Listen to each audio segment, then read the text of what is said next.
من النهاردة مش هنشتري كريب تاني، هنعمله في البيت بأسهل وأبسط طريقة، والطعم بجد خيال تحفة جدا، وأوفر وأحسن كتير من المحلات. نبدأ بسم الله ونصلي على الرسول. بس يا ريت لو انتوا أول مرة تشوفوا قناتي ما تنسوش لايك وشير للقناة. ويلا بينا نبدأ بسم الله. أول حاجة هنا كانت معايا صدر فرخة، وقطعته كده شرايح بانيه زي ما انتوا شايفين، وبعد كده ببتدي أقطعه بالطول علشان خاطر عايزاه يكون الحجم رفيع والكمية تكون أكتر كمان بكتير. باقطّعه طبعًا، وبعد كده بابتدي أحُط عليه البهارات بتاعتي. كان معايا معلقة كزبرة، وكمان معايا الملح بتاعي معلقتين ملح صغيّرين، ومعلقة من الفلفل الأسمر، وكمان معايا معلقة من البابريكا، وكمان التوم البودرة اللي أنا كنت عاملاه معاكم قبل كده، حلو جدًا ومركّز. هاخد منّه معلقة ونُص، علشان خاطر طبعًا مش هاستخدم غير هي البهارات ديّة، علشان خاطر يكون الفاهيتا بتاعتي تتبّل معايا. وهاقلّبهم مع بعض كويس واسيبهم بقى علشان خاطر التتبيلة تشرب منهم. لو عندِك وقت قعّديهم من ساعة لساعتين ل3 ساعات، كل ما تقعد في التتبيلة كل ما تاخد في الوقت أكتر. طبعًا أنا هاقعدها في التتبيلة عقبال ما أعمل العجينة بتاعة الكريب بتاعتي. هاعملها في شفشق الخلاط بأسهل وأبسط طريقة. هاخد كمان كوبايتين من اللبن الحليب، وبعد كده هاحطهم في الشفشق بتاعي. طبعًا لو أسهل وأبسط طريقة بالشفشق علشان خاطر ما يكلكعش معاكم. واللبن الحليب دوّة كان لبن عادي، ما كانش سُخن، كان عادي جدًا.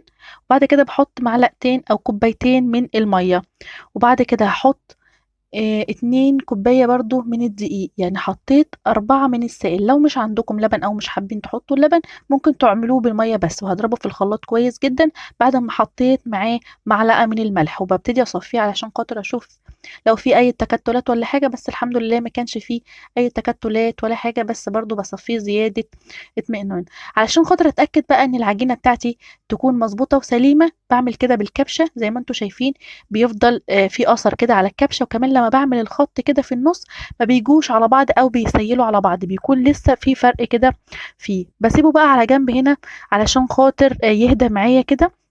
طبعًا هو ما فيهوش ولا baking powder ولا خميرة، بس باسيبه يهدى كده علشان خاطر لمّا باقعّده مع الدقيق بياخد كده، بحيث إن هو السماكة بتاعته بتتقل شوية. بعد كده بقى هنا باجيب الخضار بتاعي بتاع الفاهيتا. معايا هنا فلفل أحمر كده زي ما أنتم شايفين، فلفل أصفر، فلفل أخضر، وكمان البصل.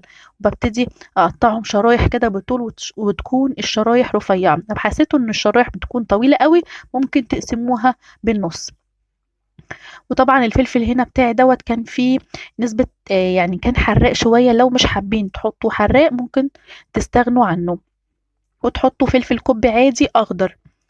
وبعد كده بقى باجيب البصل وبرضه باقطّعه شرايح كده زي ما أنتم شايفين، تكون شرايح رفيّعة. ويالّا بينا بقى نعمل الخضار بتاعنا ونبتدي نحضّر الفاهيتا. هاحط بقى 4 معالق من الزيت كده على النار، وبعد كده بابتدي أحط الفراخ بتاعتي بعد ما قعدت يعني بتاع نُص ساعة في التتبيلة مثلًا. وبافردهم كده مع بعض كده. بافرد الفراخ كده زي ما أنتم شايفين في الطاسة كده، وما احاولش إن أنا أقلِّب كتير عشان خاطر ما تطلّعش المَيّة بتاعتها وتشد وتنشف كده معانا وتفتِّل. أول لمّا بافردها كده زي ما أنتم شايفين لونها بيبيض، بابتدي بقى أفضل أقلِّب فيها كده عشان خاطر هي كده تكون استوت. هابتدي بقى أحُط البصل بتاعي. وأول حاجة بانزل بيها بتكون البصل، لإن طبعًا البصل بياخد وقت أطول شوية. وباحط عليه معلقة ملح صغيرة كده وربع معلقة من الفلفل الأسود، لإن طبعًا الخضار بتاعي ما مش متّبل أو فيه ملح. وأول لمّا يبتدي اللون بتاعه يشِف كده وأحس إن هو طرى معايا شوية، أنا طبعًا مش عايزاه أسويه برضه سِوَى كامل، عايزة يكون لسه فيه القرشة بتاعته. هابتدي بقى أحط عليه الفلفل بتاعي، وهافضل برضه أقلِّب في الفلفل، وأحط معلقة صغيرة جدًا، يعني ربع معلقة من الملح برضه على الخضار بتاعي دوّة، علشان خاطر أتبِّله وتكون التتبيلة طعمها حلو. أول لمّا برضه الفلفل بتاعي يبتدي يطرى شوية كده، كده بتكون التتبيلة بتاعتي جهزت. باجيب بقى هنا طاسة على النار عشان خاطر أحضّر الكريب بتاعي، بامسحها بمسحة من الزيت. وأهم حاجة إن تكون الطاسة بتاعتكم من النوع اللي هو ما بيلزقش. وهاخد بقى كبشة كده زي ما أنتم شايفين، وبابتدي أحرّك الطاسة بتاعتي كده يمين وشمال علشان خاطر أخلّيها تكون مفرودة كده. النار زي ما أنتم شايفين نار يعني يا دوبك شمعة، ما بتكونش الطاسة سخنة جامد، عشان لو كانت سخنة جامد هتلزق العجينة أول لمّا تحطّوا، وبعد كده هتطلع الكريباية بتاعتكم سميكة. بتكون يا دوبك يعني يا دوبك دافية، بافضل أقلّب فيها كده أول لمّا أعرف إن هي استوت، الجناب كده أو الأطراف زي ما أنتم شايفين بتترفع كده لفوق، كده هي بتكون استوت. باقلبها بقى على الجنب التاني كده علشان خاطر عايزاها تاخد وش بسيط أو لون بسيط من الجنبين. بافضل أقلّب فيها كده بسهولة. طبعًا لو عندكم الطاسة بتاعة الكريب بتكون أحسن بكتير، لإن بتكون حجم الكريباية نفسها حجمها أكبر. هتقولوا لي ينفع إن أنا أعملها في طاسة ألمونيا؟ للأسف هاقول لكم ما ينفعش، لإن هي بتلزق في الطاسة لمّا بتكون الطاسة الألمونيا. وهافضل أقلّب فيها كده بتكون استوت تمام. أول لمّا باخرّجها بقى بيكون في الفوطة باحطها على طول جوّه في الفوطة، وباحطهم كل واحدة باطلّعها باحطهم على بعض كده زي ما أنتم شايفين، واقفل عليهم الفوطة علشان خاطر الأطراف بتاعتهم وهي ما تنشفش. بُصّوا بقى شايفين قد إيه هي طرية وبُصّوا بافردها واكرمشها ولا بتتكسر ولا بتعمل أي حاجة. هابتدي بقى أحضّرها للحشو. باجيب الكريباية كده وباقطعها كده زي ربع كده، ما باقطعهاش كلّها، باقطعها بس يا دوبك الربع كده زي ما أنتم شايفين. وبابتدي بقى أحشيها اللي هو الفاهيتا بتاعتي. الفاهيتا ديّة على فكرة حلوة جدًا، يعني ممكن تستخدموها كمان تكون مع الرز.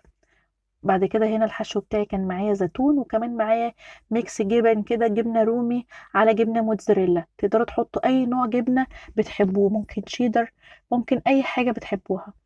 وهابتدي بقى أقفلها. إيه الفكرة في إن أنا باعمل الكريب كده علشان خاطر بيكون متماسك والحشوة ما تقعش منه.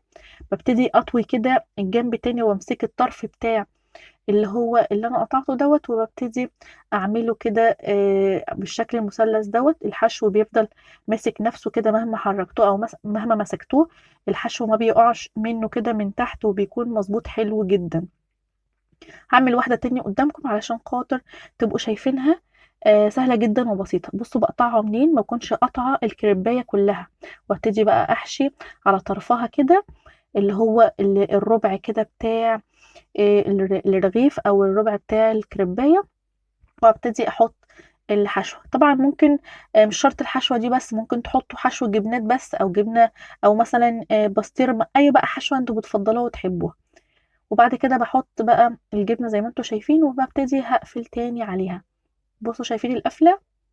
هاخد بقى الطرف كده بتاع الرابع كده بتاع اللي أنا قطعته دوّة أو المثلث دوّة، وبابتدي أتنيه كده على بعض. بيطلع الشكل المثلث مضبوط، وبتطلع ماسكة نفسها وحلوة جدًا. طبعًا كل ما بتكون الكريباية أو الطاسة بتاعة الكريب اللي أنتِ بتعملي فيها حجمها أكبر، كل ما بيكون الكريباية نفسها كبيرة. هاعمل بقى الكمية كلّها وبعد كده باجيب الطاسة زي ما أنتم شايفين، وهابتدي أحطها كده لحد ما تقرمش وتعمل اللون دوّة على الوجهين. بُصّوا بقى حلوة جدًا، وأكيد طبعًا أوفر بكتير من المحلات. يعني دلوقتي الواحد كريب أقل حاجة عاملة 65 جنيه. دلوقتي أنتِ هتعملي في البيت أوفر وأحسن وأضمن بكتير وطعمه حلو جدًا. بُصّوا الحلاوة.